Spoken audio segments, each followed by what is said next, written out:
क्या आपने कभी ऐसा किया है कि आपको अंदर से पता था कि कुछ गलत हो रहा है, फिर भी आपने कुछ नहीं कहा? या कभी ऐसा हुआ कि आप किसी बात से सहमत नहीं थे, लेकिन फिर भी हाँ कह दिया, सिर्फ इसलिए क्योंकि बाकी सभी लोग भी वही कह रहे थे? अगर आपका जवाब हाँ है, तो चिंता मत कीजिए, क्योंकि ये कमजोरी सिर्फ आपकी नहीं है। ये ह्यूमन साइकोलॉजी का एक ऐसा हिडन ट्रैप है जिसमें लगभग हर इंसान कभी ना कभी फंसता है। और यही ट्रैप धीरे धीरे आपकी सबसे कीमती चीज छीन लेता है, आपकी आइडेंटिटी। सबसे डरावनी बात, ज्यादातर लोगों को कभी पता नहीं चलता कि उन्होंने अपनी असली पहचान कब खो दी। लेकिन ऐसा होता कैसे है? आखिर क्यों एक कॉन्फिडेंट, इंडिपेंडेंट इंसान भी ग्रुप के अंदर जाकर बदल जाता है? और क्या इस समय भी कोई ग्रुप आपकी सोच को सीक्रेटली कंट्रोल कर रहा है? आइए समझते हैं। कल्पना कीजिए कि आज आपका पहला दिन है एक नई कंपनी में। आपके अपने विचार हैं, अपने प्रिंसिपल्स हैं। आप कुछ चीजों को सही मानते हैं और कुछ को गलत। लेकिन धीरे धीरे आप नोटिस करते हैं कि ऑफिस में कुछ अनरिटन रूल्स हैं।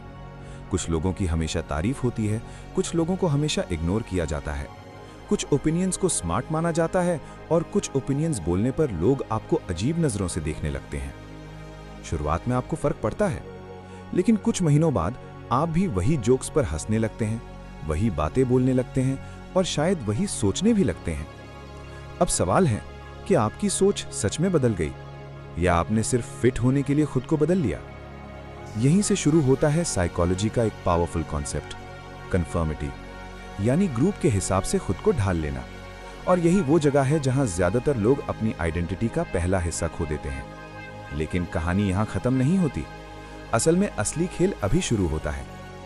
एक साइकोलॉजिकल एक्सपेरिमेंट में लोगों को एक बहुत आसान सवाल पूछा गया। उत्तर इतना ऑब्वियस था कि कोई बच्चा भी सही जवाब दे सकता था। लेकिन कमरे में बैठे बाकी लोगों ने जानबूझकर गलत जवाब देना शुरू कर दिया। और हैरानी की बात यह थी कि कई पार्टिसिपेंट्स भी वही गलत जवाब देने लगे। उन्हें सही उत्तर पता था, फिर भी उन्होंने ग्रुप को फॉलो किया। क्यों? क्योंकि ह्यूमन ब्रेन को गलत होने से ज्यादा डर अकेले पड़ जाने का होता है। सोचिए, कितनी बार लोग सच बोलना चाहते हैं लेकिन चुप रह जाते हैं। कितनी बार लोग किसी आइडिया से डिसएग्री करते हैं लेकिन ओपनली कुछ नहीं कहते, क्योंकि उन्हें डर होता है कि कहीं लोग उन्हें रिजेक्ट न कर दें। और यहीं एक डेंजरस पैटर्न शुरू होता है। धीरे धीरे इंसान सच बोलना बंद कर देता है, फिर अपनी राय छिपाना शुरू कर देता है और आखिर में वो खुद ही भूल जाता है कि उसकी असली राय क्या थी। अब एक और इंटरेस्टिंग बात, लोग सिर्फ ग्रुप के सामने अपनी राय नहीं बदलते, वे अपना बिहेवियर भी बदल लेते हैं। मान लीजिए आपका एक दोस्त बहुत काम और रिस्पेक्टफुल है, लेकिन अचानक वो कुछ ऐसे लोगों के साथ रहने लगता है जो हर समय नेगेटिविटी फैलाते हैं, हर चीज का मजाक उड़ाते हैं, दूसरों को नीचे दिखाने में मजा लेते हैं। कुछ महीनों बाद आप नोटिस करेंगे कि आपका वही दोस्त भी वैसा ही बनने लगा है। क्यों? क्योंकि हमारा ब्रेन लगातार आसपास के लोगों से सिग्नल्स ले रहा होता है। हम सोचते हैं कि हम दूसरों को इन्फ्लुएंस कर रहे हैं, लेकिन सच्चाई ये है कि कई बार दूसरे लोग हमें इन्फ्लुएंस कर रहे होते हैं और हमें इसका एहसास तक नहीं होता। लेकिन सबसे बड़ा साइकोलॉजिकल ट्विस्ट अभी बाकी है। बहुत से लोग सोचते हैं कि उनकी आइडेंटिटी उनके अंदर होती है, लेकिन रिसर्च बताती है कि हमारी आइडेंटिटी का एक बड़ा हिस्सा हमारे आसपास के लोगों से बनता है। आप किन लोगों के साथ समय बिताते हैं, किसे फॉलो करते हैं, किसकी अप्रूवल चाहते हैं और किस ग्रुप का हिस्सा बनना चाहते हैं, ये सारी चीजें आपकी सोच को शेप करती हैं।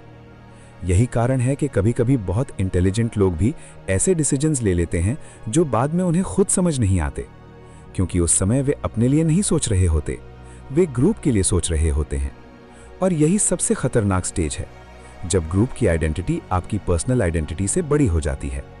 तब आप सवाल पूछना बंद कर देते हैं, तब आप सिर्फ फॉलो करना शुरू कर देते हैं, और तभी आपकी असली पहचान धीरे धीरे गायब होने लगती है। लेकिन ध्यान रखिए, आइडेंटिटी एक दिन में नहीं खोती, ये धीरे धीरे गायब होती है। हर बार जब आप सिर्फ अप्रूवल पाने के लिए अपनी सच्ची राय छिपाते हैं, हर बार जब आप भीड़ के साथ चलने के लिए अपने वैल्यूज इग्नोर करते हैं, हर बार जब आप लोग क्या सोचेंगे को मैं क्या सोचता हूं से ज्यादा इंपॉर्टेंस देते हैं, आप अपनी आइडेंटिटी का एक छोटा हिस्सा खो देते हैं। और सालों बाद बहुत से लोग अचानक महसूस करते हैं कि वे वो इंसान नहीं रहे जो कभी हुआ करते थे। तो इसका सल्यूशन क्या है? क्या ग्रुप से दूर हो जाना चाहिए? बिल्कुल नहीं, क्योंकि इंसान सोशल क्रीचर है। लेकिन हर ग्रुप में रहते हुए एक सवाल हमेशा खुद से पूछिए, क्या मैं ये सोच इसलिए रहा हूं क्योंकि मैं इस पर विश्वास करता हूं, या सिर्फ इसलिए क्योंकि बाकी सभी लोग ऐसा सोचते हैं? क्योंकि जिस दिन आप ये फर्क समझ जाते हैं, उसी दिन आप अपनी आइडेंटिटी को बचाना शुरू कर देते हैं। और सच्चाई ये है, दुनिया का सबसे बड़ा इन्फ्लुएंस वो नहीं है जो दूसरे लोग आप पर डालते हैं। सबसे बड़ा इन्फ्लुएंस वो है जिसे आप बिना सवाल किए स्वीकार कर लेते हैं। अब सवाल ये है कि आप अपनी जिंदगी अपने विचारों के अनुसार जी रहे हैं, या किसी और की सोच को अपनी सोच समझ बैठे हैं।